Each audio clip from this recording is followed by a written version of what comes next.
Oh my goodness, I hope the broadcast didn't catch that. I was clearing my throat. I am so sorry. Hi, everybody. Welcome to the Livin the Tarot Life Workshop. And as I was hitting start broadcast, I had a thought, which was, I know a lot of you come from Tumblr, and so you have an idea of what living the tarot life is like because you're bombarded with it from everyone that you're following, who's following you. But I know that there are also several of you out there that are not in the Tumblr community or the Instagram community or any online community, and you might be suffering in silence. So this is for you. It's true. Oh my goodness. Maybe without realizing that a lot of the stuff you're going through, we are also going through. So this is almost like a community AA meeting, except with a little less step action and a little more hand-holding. Hand-holding? Kumbayas. We'll do kumbayas. I like kumbayas. So while Raven's typing in the chat,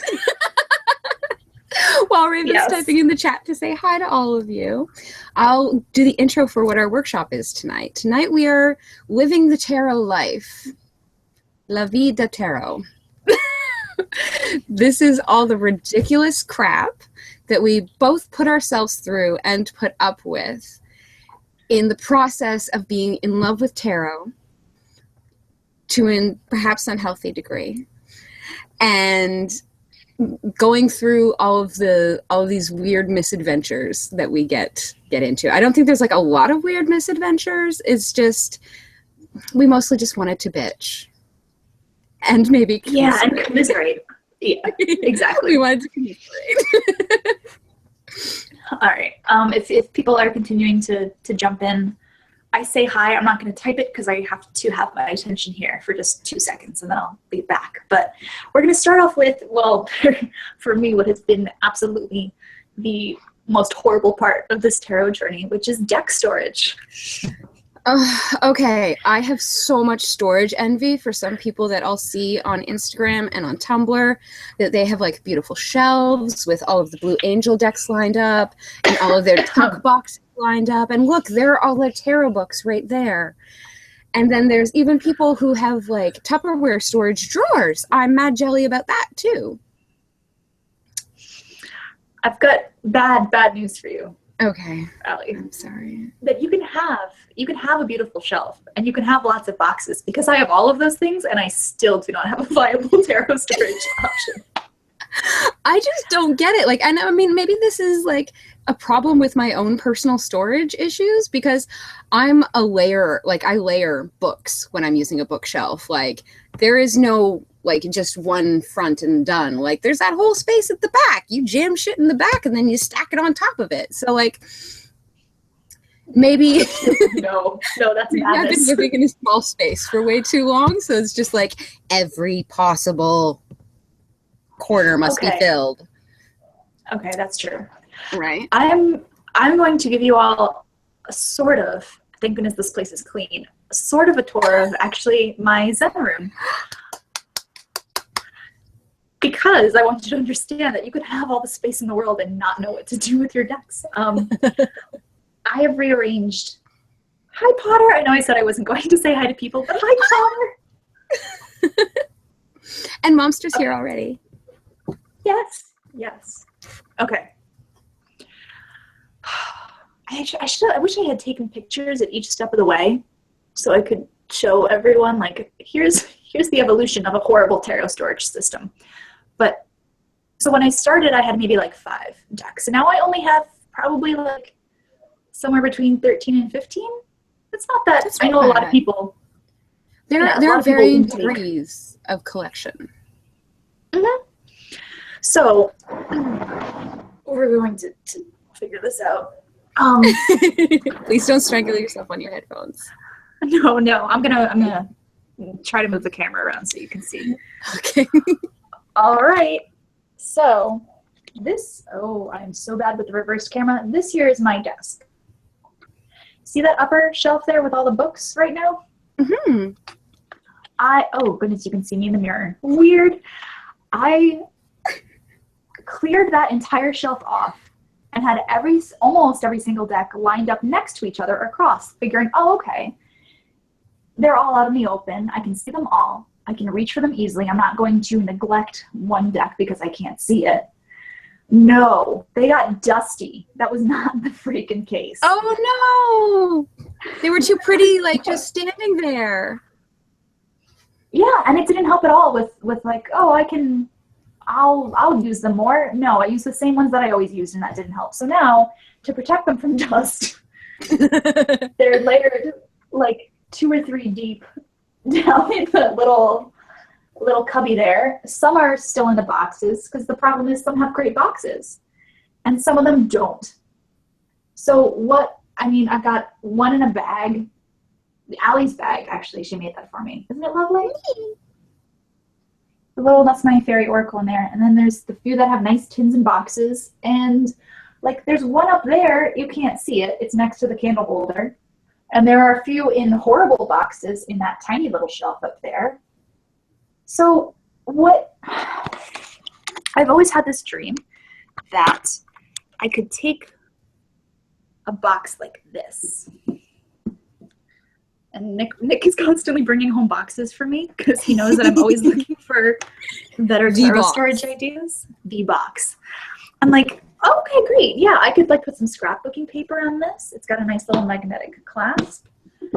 And oh yeah, sure, I could put dividers in here, right? No, it's never going to happen. This is never going to happen. And you can't like lay them next to each other and just hope, no, they're going to slide around. No, I know what you need. Okay, so inside those really amazing alligator boxes, they're like the super waterproof camera boxes that have the cuppy foam. Does this make sense? It's like little egg cuppy foam?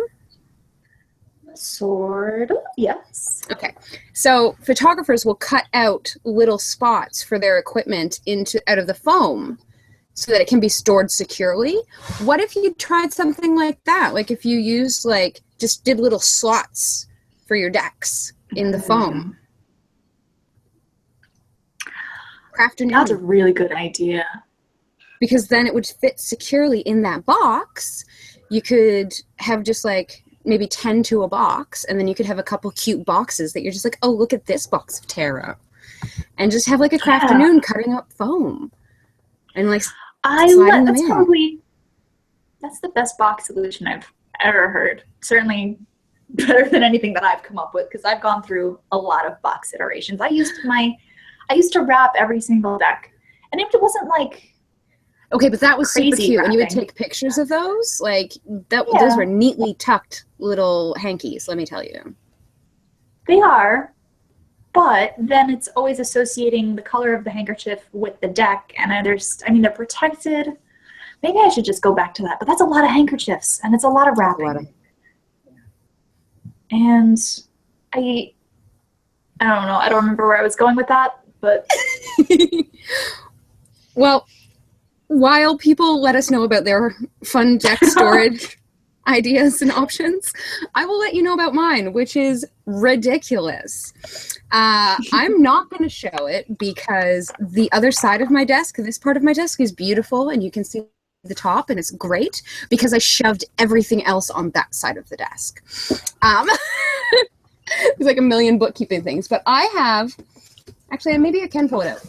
I have this tray that goes under my altar. Oh, I'm fucking something up. Perfect. And so aside from the decks that are literally just stacked on my desk because I'm constantly using them, there are these ones that just get shoved in the tray. Oh my goodness. Okay, hang on. I've got to put a thing and then grab a thing. This needs hands. Hands. Oh no. I just want to point out that we are reaching a point where there are enough people in the chat, and they're all so smart, and they're saying so many great ideas. I'm not going to be able to report them to the to the video anymore. Yay! Oh, that's fun. You guys, maybe some smarties. Okay, well, if anybody gets an idea about my storage system, so what we have here is Allie's tray of tarot. Oh. Why? I want to shamefully, like, I got to show you all the angles here. This is not good. What's happened is that I do have, like, I mean, this is the lovely deck bag that Potter made for me. Isn't it amazing? I'm so glad you're here so I can show it off. It's like a deck spread cloth and bag. It's perfect. I've got my Hermetic Tarot in it. It's great. And I just sort of, like, as I use decks and I need desk space, I'll kind of jam them in here under my altar, which is also on my desk. I have a very, very large desk. Here's your fairy oracle, Raven. But yeah, so I just kind of got this. And then, like, my most unused decks are actually inside this tin because I couldn't be bothered to have them floating about because I know I'm not going to use them. Are honestly, they loose in there? Yep. Allie. So we've got the Manara Tarot that it started making me a little uncomfortable because even though it's very sexy, it's very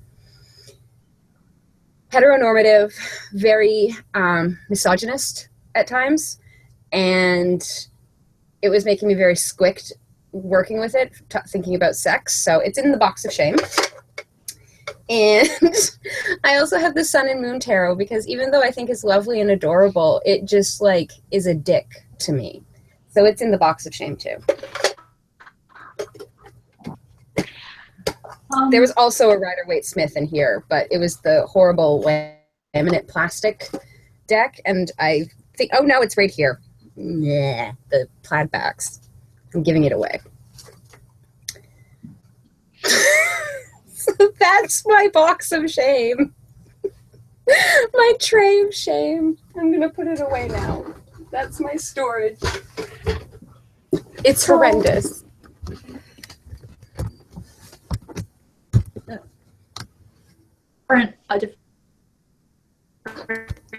Or tonight, it really ties well into unused decks. So I'm actually having some connective issues. I don't know if this is broadcasting. Sorry? I can hear you. Okay, I could hear you say that, but I also don't have any video on you right now. So. Okay. Well. Oh, that just caught up. Go. Oh, we are not. You are lagging. It was because of the tray. It was because of the tray. I brought out the tray. I don't know if you can hear me, Allie. I am going to press on with one of our topics. Excellent. Okay, great. I think you might be catching up. Kick Jamie off of Skyrim. He's not allowed to have fun while we're doing a workshop. I'll bring up because a lot of you are talking about, like, oh, the most used decks here,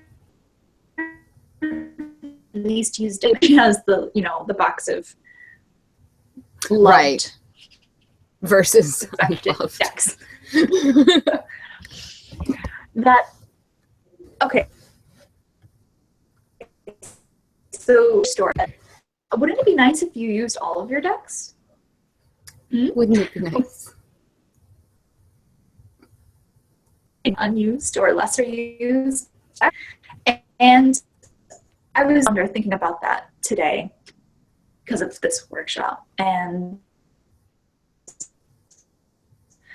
lately, I've gone doing tarot readings for other people. It's basically only doing tarot readings myself and so all of these decks that I had collected, knowing that have them for the right person at the right time, no longer applies. Now I have a lot of decks that are like, well, if I'm not going to use it now, then when? Right. If I'm not saving it for another person, why do I have this? going on? Let me just type something in the chat. Okay. I'm going to try talking because I think I'm still lagging a bunch. I showed you my box of shame for the unused decks. But, like, it ends up being just, like, a pile that I get with my decks. And there are some that I'm so nostalgically attached to that, I mean, okay, I don't use my Supernatural Tarot deck every day or even every week or even every month, but you will pry that from my cold dead hands. That's my deck. But then there's others that I just like, I don't want to get rid of the Sun and Moon Tarot because it was one of my earlier like re-intro to tarot decks. And so there's sentiment there because I started learning tarot again with that deck. So it's like the eternal like Marie Kondo, if it doesn't give you joy, why do you have it? But at the same time, oh, Raven, yes, please feel free. I know. I have an idea. So I was thinking, okay, obviously, giveaway decks, sell decks that you really know you're not going to want or use. But for those decks that you do enjoy, but you don't really want to ever read with, I have 2 decks like that. They are, it's, okay, we're caught up, Allie, they're catching up, it's good. I have the Angel Blessings Oracle and the Angel Oracle deck. And, like, I like angels. I especially like angel decks that were not created by Doreen Virtue. So I'm not getting rid of these. But I don't like reading with them because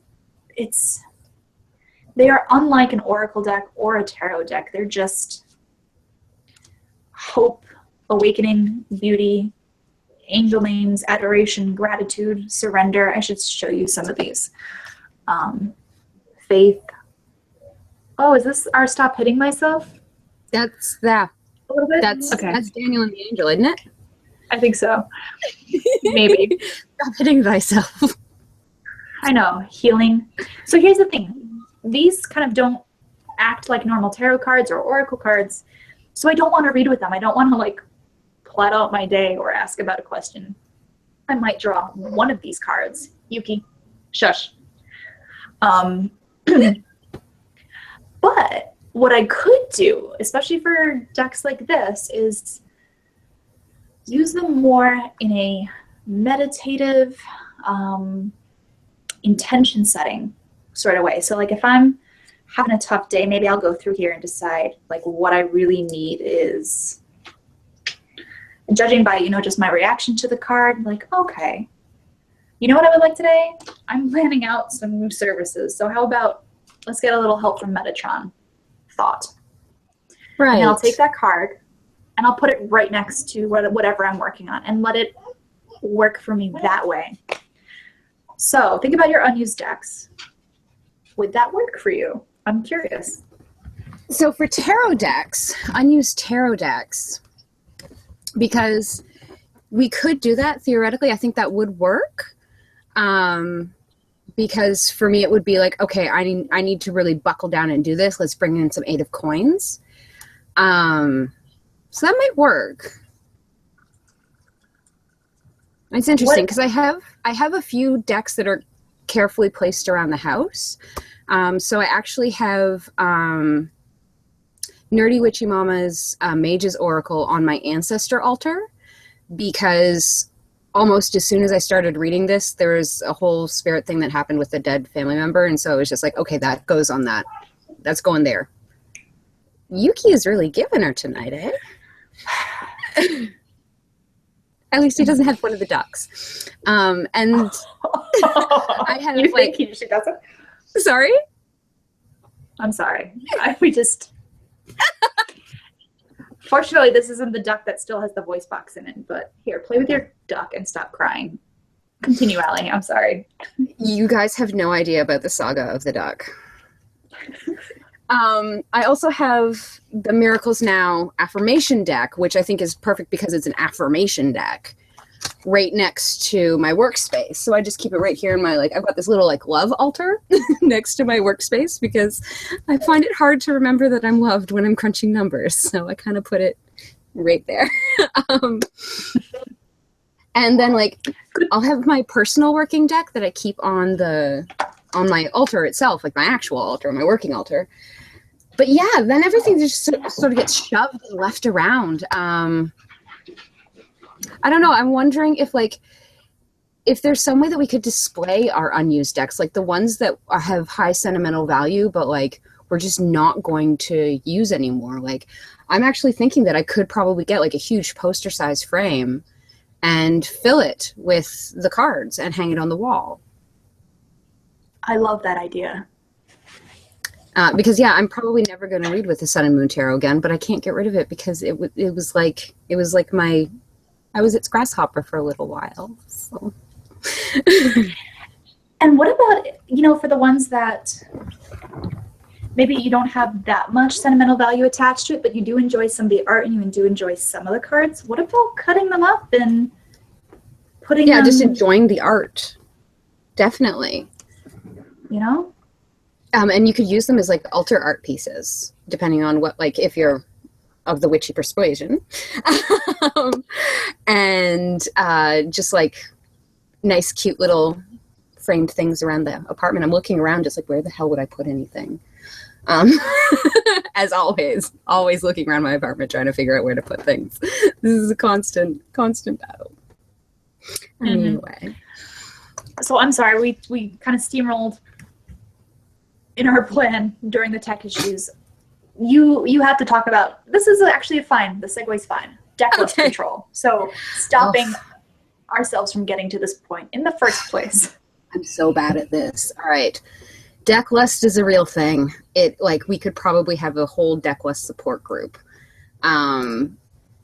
Because like when I'm feeling down, I will fill up my wish list on Amazon. And I have a buy later folder for indie decks and things like that.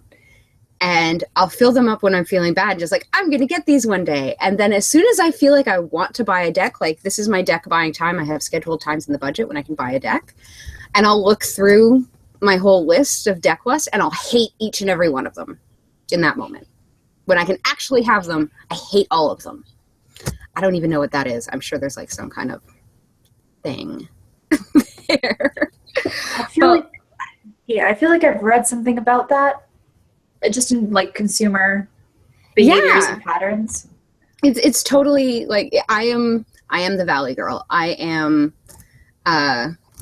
shoot, I can't remember her name. What's wrong with me? Oh, there's something wrong with my brain. Clueless. Oh my gosh. I don't know. I've never seen it. I am ashamed of myself right now. People, Alicia Silverstone's character. I can remember her. Claire. Help you out. It's Claire. It's Claire. I remember her dad yelling it. Claire, get down here. I love him. Anyway, sorry, but I'm her. Like, I'm totally like go to the mall when I'm sad and then like when I'm happy. So I think that's kind of the kicker for me with deck list is making sure that when I'm sad, I don't have buying power because that will be when I purchase the decks because that's when I love them is when I'm sad. When I'm happy, I don't need them. Yeah, so emotional control. Be aware of your emotional responses. Be aware of your emotional responses around shopping and money. Oh gosh. Real quick, Ellie, it's Cher. Sorry, I should have waited for you to finish drinking. It's fine. And her best friend's Dion, and they were both named after singers of the past who now do infomercials. Fuck. I'm so ashamed of myself. Okay. Yeah, deck list. I failed all of you. The best advice that we have is just to be aware of your emotional ties. I think making lists ahead of time is a really good idea. Like, ooh, I want that. Ooh, I want that. It's kind of like getting a tattoo. And I know this is going to sound silly, but it's just like when you want to get a tattoo, you take a lot of time to think about it and you'll probably look over the art a few times. You might hang it up on your fridge to see how you feel about seeing it every day. I think that when it comes to decks, because they're so easy to buy very quickly because like some of them are only $20, that you do the same thing with the tattoo. You try them on for a little bit. You look through as many of the pictures as you can. You like put up one of those pictures on your desk and you're just like, oh, do I still resonate with this?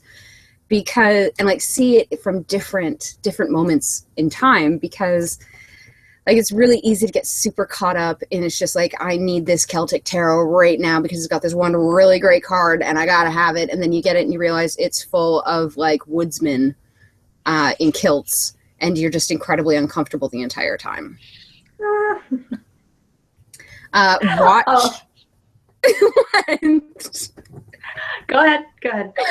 Watch YouTube videos. Like, while it may incite deck lust, if you keep, you know, that sort of like, I'm gonna sit on it for a little bit mentality, you can see if the whole deck speaks to you, because there's so many people, me included, who do walkthroughs. And like, I personally love the full deck walkthroughs on YouTube because I don't want to be surprised. I will have resonance and I will be appreciative of the art more when I'm holding it in my hand, but it's not spoiling it for me to see it on camera. I'm going to be just as excited. It's just like, oh, I've been waiting for this card. But that's me. Like, I also don't mind spoilers for TV shows because I want to see how it happens too. Maybe I'm weird. Those are fantastic tips, and I want to throw out there, like, if budgeting is not an issue for you, go buy the decks.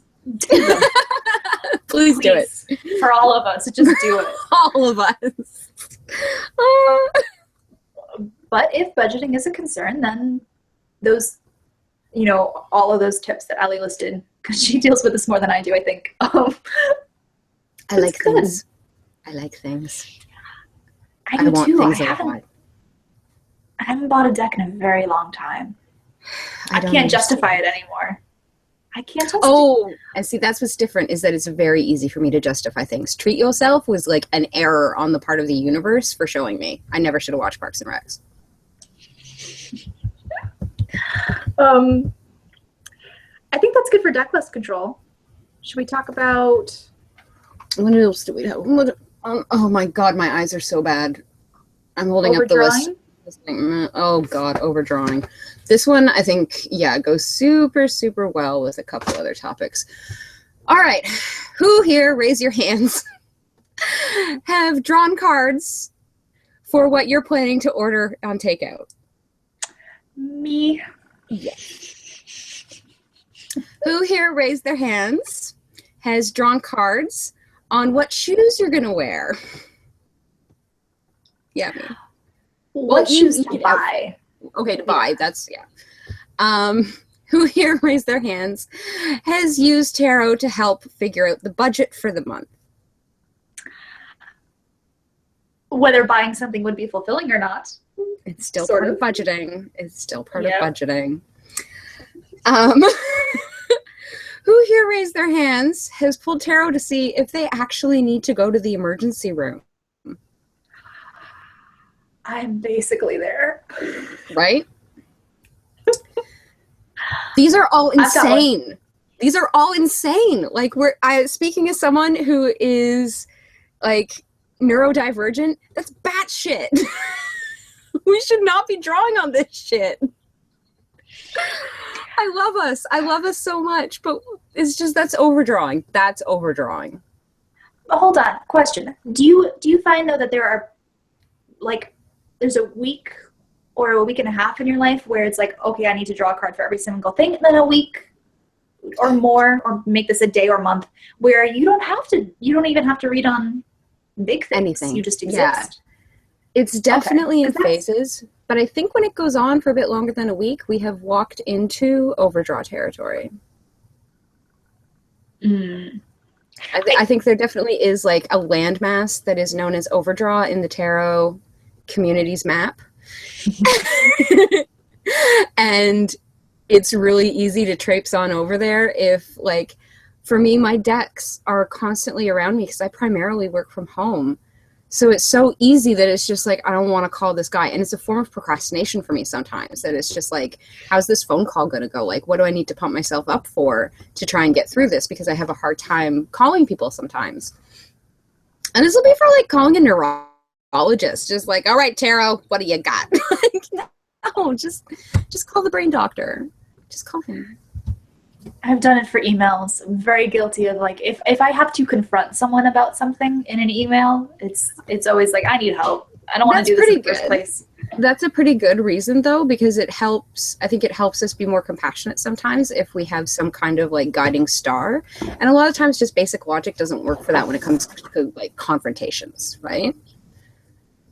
But just like getting up the gusto. Yeah. Sorry, there's a good point in the chat, which is that Marcella says, I think it's overdraw if you do it for the same question over and over. And yes. Yeah, so overdraw will definitely count if it's for the same question over and over. I think overdraw will also count if it's for something that you can just decide on your own. Like, I'm using the take out example here. And if you're not using it for practice purposes. Right, if it's for practice, go to town.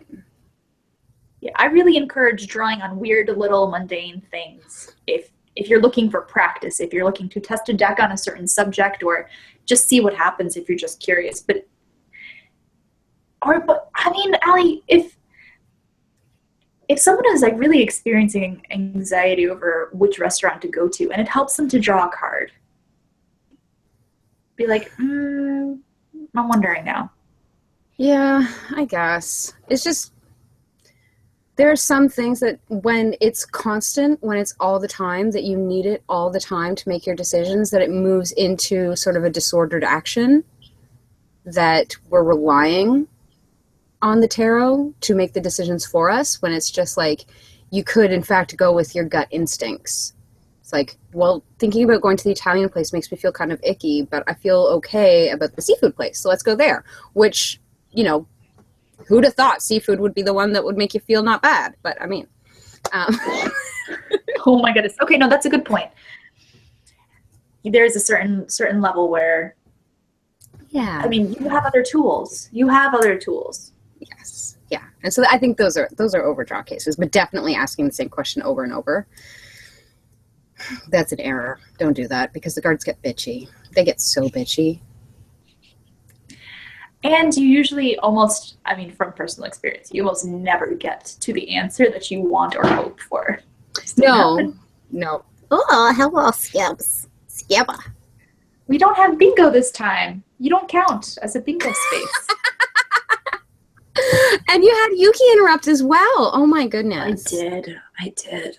And actually, technically, I think the husband and brother-in-law will interrupt it's only a matter of minutes.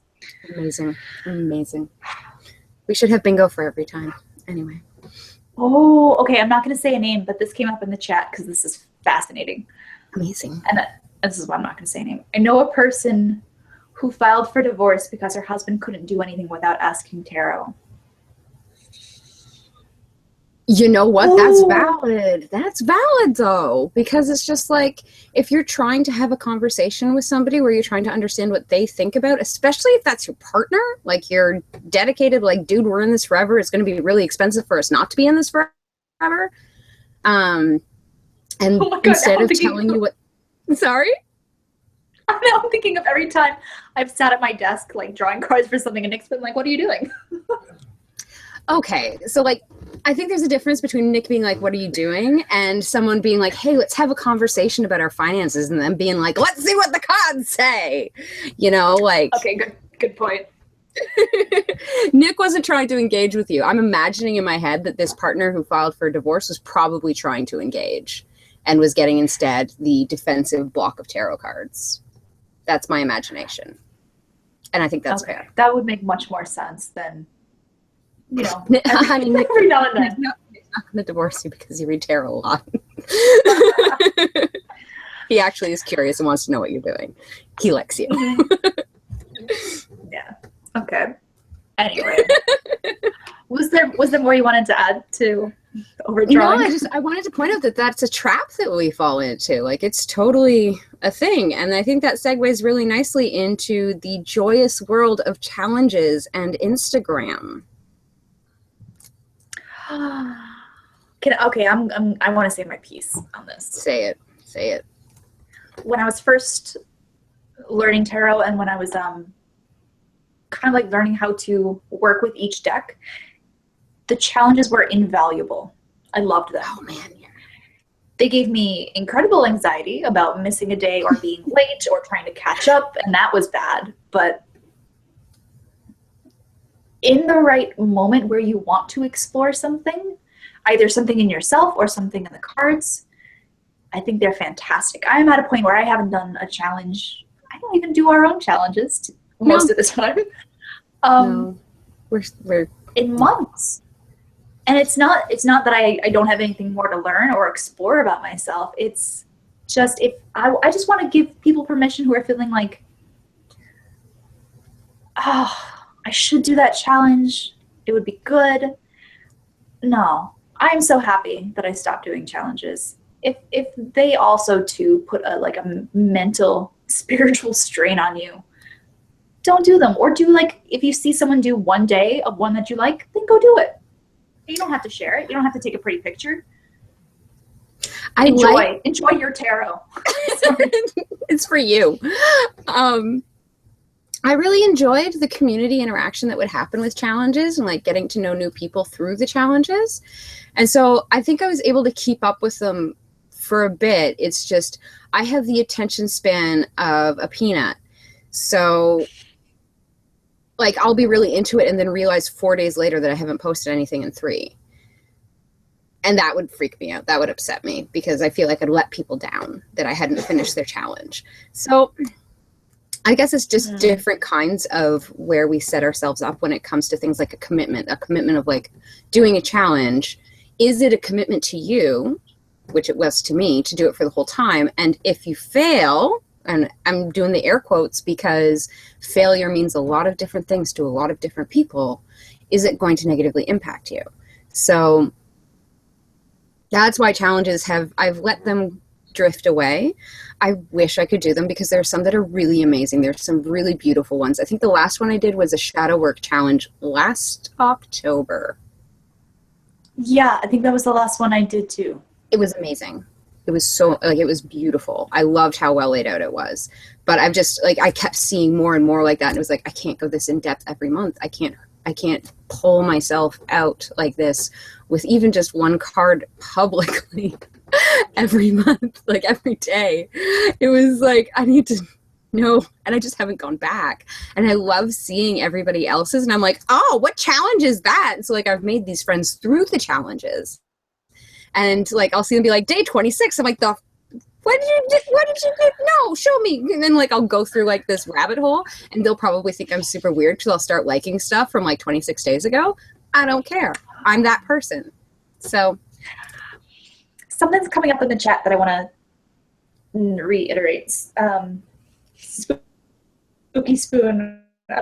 I feel like they're little journaling prompts. They're good when you need them, but sometimes you've got your own stuff, and that is the tactic that which is if I see a challenge and I really like the prompts or the questions, I will save it for when I want to journal, when I want to explore. That way you don't really miss out and you don't stress yourself out, because if you decide to tackle it 2 months later, sure, there's the public sharing aspect that you kind of miss out on, but for me that was just always way too much pressure anyway. And so, yeah, save your challenges. And someone said that they really want to do our challenge, but they feel so far behind. We have good news for you. All the prompts. And we'll make them available in a very friendly format for you to journal about and use whenever you feel like. So there. Not yet. I'm still working on it. Oh, sorry. No pressure. Thanks. Thank you. I love you. I love you dearly. Thank you. But yeah, the whole public aspect too, that brings us really nicely into our next topic, which for me is a pitfall I fall into, even though I don't do it very well, I don't think, but it's the whole do it for the aesthetic trademark idea that it's just aesthetic with a capital A, taking the pictures for Instagram and Tumblr and doing the journaling about it, which is great, but I will spend way more time composing a picture because I don't feel like I'm very confident in my presentation skills. So I'll spend this huge amount of time composing a picture and then bang out the journal entry because I know what I'm thinking about it. And I spend so much time thinking about it while I was putting together this perfect bite size, this is Allie's perfect life. So I don't know, that, I think that going too far with that can be a little hard. I have handkerchiefs like draped over surfaces that have no business having handkerchiefs draped over them as means of setting up backdrops. It gets lots of followers though. when you nail the aesthetic, I mean, from a social media business perspective, okay, if we're trying to build a following, yes, I think one of the most valuable things you can do. Sorry, go ahead. No. It's just I think part of the reason why I love my Instagram so much is because I don't care really how many followers I have, and it's the same thing with my Tumblr. I don't really keep track of how many followers I have or how many I'm following, and like figure like I did at one point obsess about ratios, especially on Twitter. That's why I'm not on Twitter anymore. But because I really like it for the community aspects, and I want to show a good face to my friends, and I wanted, like, you know, it's like, look, I made this beautiful thing for you. Because of that, that's why I like those communities. But it is getting to be a fine freaking line, let me tell you, between I want to show you this beautiful thing I made you to I can't post this, it's too ugly. Mm-hmm. Yeah, and I feel that. Yeah, like getting that judgment moment where it's just like, yes, it's a card on the floor. Yes, there's a piece of kitty litter in that picture. I don't care. The card on the floor has a message. I need to say it. Like, shutting down that whole, like, I'm not a person thing. It's like, I feel so much pressure sometimes. Oh, there's a great idea in the chat. I love it. I want to hear it. Spooky Spoon. There should be an anti-aesthetic challenge. And if Spooky Spoon, if you're not going to do it, oh my gosh. Pictures of laundry piles encouraged. Oh my gosh. Please get back to us at some point if the tarot can push for the antis, because I feel like that's a bit in our wheelhouse. We could that's kind of our wheelhouse. Yeah. Because, like, that's the thing, is that there's so much of my life that I edit out of pictures, and it's literally piles of bags jammed into strange corners and a pile of laundry that has not moved since before my wedding. And the books that came back from the honeymoon, the bag full of books. There are 3 sticks that are from one big stick that I got off of Raven's property that Raven and Nick cut up last Halloween. And they're sitting in my bedroom. Like, there's just this random stuff that is the stuff of everyone's life that we're carefully editing out and setting up this, like, expectation that tarot readers are these perfectly polished. Like, I'm sure some people look at my pictures and think, like, wow, she lives on a gorgeous farm with a rustic whatever. And it's like, no, dudes, I'm in the middle of a city. I just have a lot of handkerchiefs. And in a basement. And in a basement. Like, can we talk about how hard I have to work on my gain balance just to make these videos look anything like anything? I am under fluorescence, my lovelies. Okay, good news. Spooky Spoon is going to kick off the anti-aesthetic. If I'm not following you on Instagram yet, for the love of F, just tag me in something and I'm on that. Oh my god, I'm down. I'm so down for that. I'm 100% down for that. Even if it's just a photo challenge, I'm down for that. Oh my god. Yes. All right. I missed something. If that helps, that's actually a recognized on Instagram. It's a really cool. You're cutting out, my love. I'm sorry. Oh no.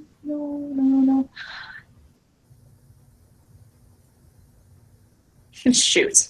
What is going on? I don't know. I don't know. My internet actually has been kind of bad. It started snowing in Toronto, and it's like every year everything forgets that this happens every year, and it's just like, did we not insulate our freaking wires from last year? No, I guess the squirrels ate it all. I don't know. Toronto's a backwoods. It's not like it's a major international city or anything. Okay, I think we're catching up. I'm sorry. So the thing on Instagram that I missed, if you don't mind repeating it one more time, because I'm really interested. Here. We've moved past. I've got it for you, and we'll cover that later. I love you all. FOMO. I know. It's okay. No, don't worry. It's okay.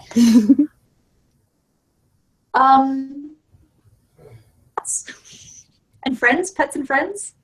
Oh, pets and friends. Friends and pets.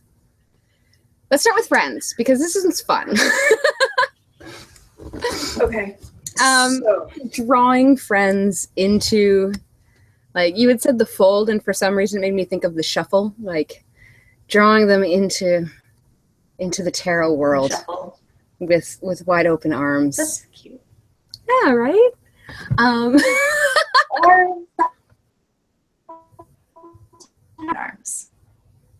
Just gonna throw that out there. Okay. I didn't hear it, but we're gonna pretend it was super clever and I loved it, all right? Oh shoot, can you really not hear me at all? You're a little jaggedy, that's all. So I can hear some. If I speak slowly, does that help? A little, but we're not going to talk about what happens to your voice when it like goes voter vocoder sounding when through the word that, and it's only on the letter A. All right, moving on. Sorry, technical difficulties. That's the bingo spot. Friends, yes, bringing friends in. Oh my goodness. I love it. I think it's great. And the only thing I don't like about bringing friends into the tarot fold is when they feel a pressure to keep up with you, or to keep up with tarot even, because they know how much you're into it. One of my best friends is this absolutely perfect, sweet, peachy pie of a woman, and she supports my tarot wholeheartedly. I got her into it a little bit. We started doing like this podcast teaching thing that was going to be super fun, but then she just kind of lost interest in tarot, and that's okay. That's what happens when people get into something new. They see if it's sustainable. It's not. All right, cool. But I think she feels guilty that she never kept up to it with me. And I'm just like, no, honey, that was fun. It's okay. I've got a whole community of people I talk to in my bedroom that that like tarot just as much as I do. You don't have to be the same. So that's where I feel bad about it, is when like a pressure from us to do it. Mm. Yeah. Can you hear now? I could hear you. It might be a bit slow, so just talk normally and we'll go from there. The audio syncing anymore. We just have to keep going because we have no choice, and there's nothing we can do. Thanks, Google. So sometimes great to pull friends into the fold, and sometimes it's not so great. If you discover that they are not so much a different reader than you, because Allie and I are very oh my god, we're so different readers, and we have no conflict there. No, we just laugh about it and just like, I do it this way, I can't believe you do it that way, tell me about it. Are situations, and I'm wondering if anyone else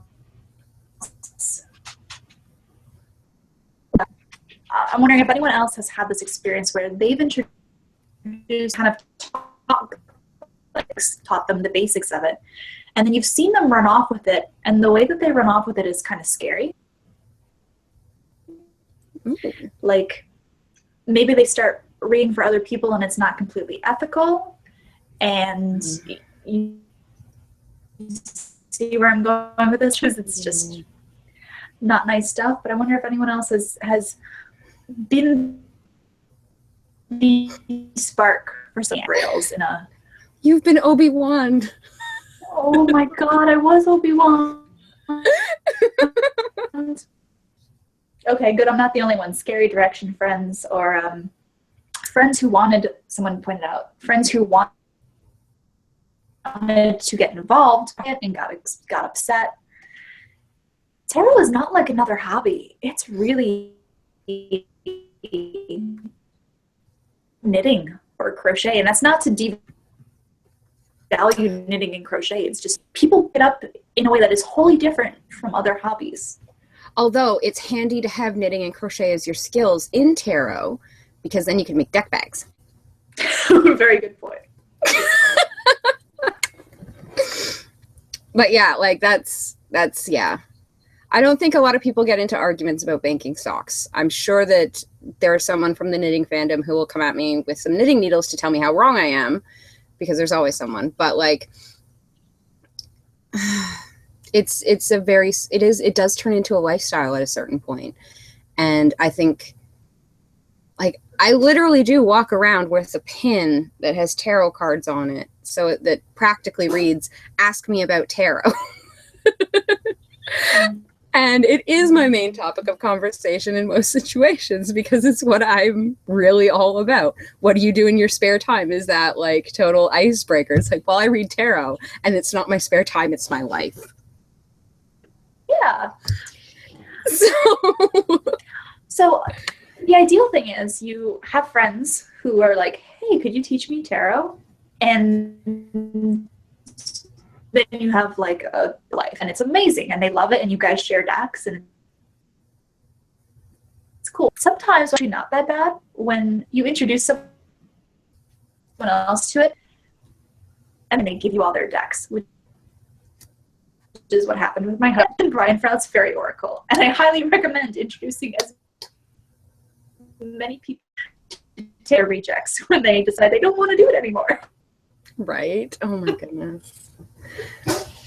What I really love is when like friends who already read tarot but have decks that they don't resonate with, and they find out how like super intense you are about tarot, like you game to the next level, and they're just like, here, have all these decks, and it's just sort of like, I will treasure them forever. I actually had to put the brakes on one friend that she tried to give me a deck, and I was just like, okay, I really appreciate this. It's not really high on my deck list. Hang on to it for a couple weeks. See if you still want to give it to me. I'm way too responsible sometimes. I should have just taken it. Would you want it now? I know. I mostly wanted to make sure that they were like for sure, not just like that impulsive, you find someone who shares an interest here, share it this way with me. Because also it's a limited edition deck, and like I just put out the like, hang on, and then we'll come back to it. And if you still don't want it, then okay, I'll take it. So it's limited edition. Of course I want it. Don't be stupid. Lastly, our topic is pets. Which, I mean, y'all know this. Y'all know this about us.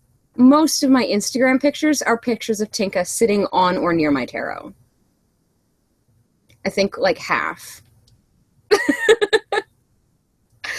And I mean, like, I guess most of my pets are non-intrusive because they're fish and a snake. But like, Raven, you did a really nice post the other day about how your pets respond to tarot and spiritualist stuff. And I seem to recall a jackass cat who keeps disrupting your crystal grids.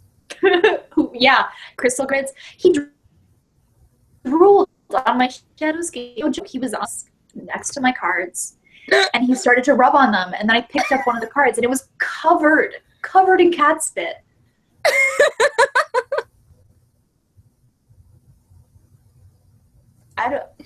We're just bringing this up to Commiserate. We have no tips for you. Oh no, this is nothing. This is 100% just like we love our fur babies.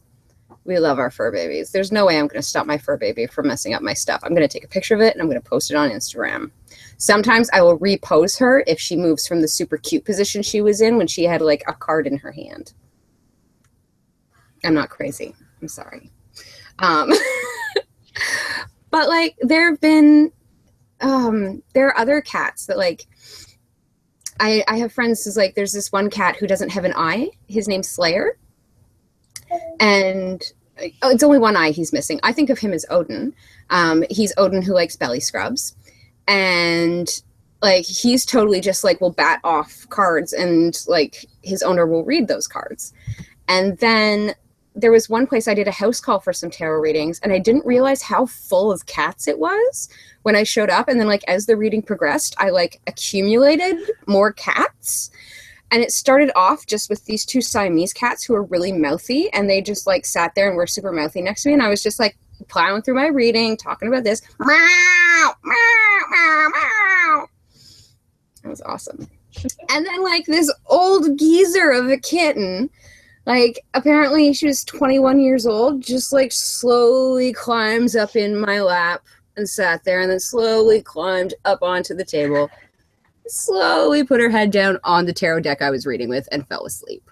And it was just like, what do you say to this old lady?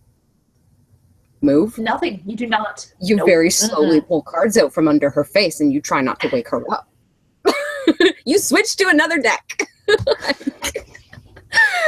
Oh my God. I love the little babies, the little fur babies. And it's just, we have to love them and we have to love what they do for us because I think it helps bring humor into a lot of my readings, like stuff that I'm starting to take way too seriously. Tinkle will just like totally dive bomb. It's just like, it's totally when I'm taking myself too seriously that she'll just jump up on the bed and like start rolling in the cards. Unfortunately, she hasn't bent any yet. I would probably just like cry. Yeah. It's always a risk. I mean, if we have to give you a constructive tip here, know what you're when exposed to that Skiba will roll onto the default. I know he will, and I know he will bite. So when he actually came in here, and I almost had to get up. He came in here and got up on his little paws and looked at what I showed you earlier, which was the little like tiny shelf of all. And I was like, okay, he could very easily have reached in there and pulled an entire what your cats and pets want to do with your cards so that you are prepared. Yeah. Make room in your heart for apology. Make room in your heart for knowing that they're just frickin' cats. And they just want you to be part of your colony and want to do what you are doing because you're their colony mate. I love cats. I had really good cuddles with Tinka this afternoon. Anyway. Tag us Death and Tarot with your cat pic. Yes, please. And we don't discriminate. Right. All snakes, bearded dragons. We just especially love cats. Yeah, it's just we're cat ladies. We're cat ladies. I would be a puppy lady, but I'm not responsible enough at this time with too small of an apartment. It's the apartment that's the worst part. That's the like actual issue. I know. We just can't figure out where to put a crate. If we could figure out where to put a crate, I could figure out how to be a responsible dog mom. In time, you'll have your farm. You'll have your doggo. Yeah, I know. Get me a booth. I want a nice booth. All right. And on that note, if you've got more tarot problems that you complain about, tag us. Please, we would love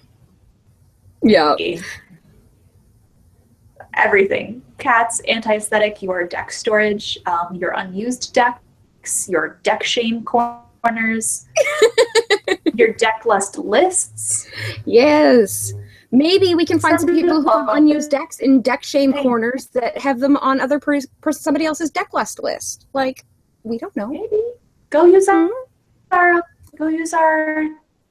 too. That's not a plug. Just go use it. Not at all. Not in the slightest. No. With that, thank you for joining us. Trust. We really need to. How do we tell the world that these are not safe? I don't know. These are not what? I'm sorry, you cut out there. That these videos are not safe for little ears. This is R-rated workshop. It's not R. I think this is PG-13, to be fair, because we haven't really dropped that many. I'm pretty sure the PG-13 have a number of, like, there's a cap on how many swears you can use. At the very least, NC-17. It's not like we're having, like, there's nothing graphic happening here, and I certainly avoid putting nude things up on. I meant cards. Nothing. Ugh, I'm going to stop talking. Raven, wrap it up. I don't know. Join us on Tumblr and Facebook, and next month for Tarot Workshop 2016. Thank God, 2016 is coming to an end. Seriously. Thank you all. Your wish lists on the Facebook page with your please. And that's it. Love you all so much. Mwah. Goodbye.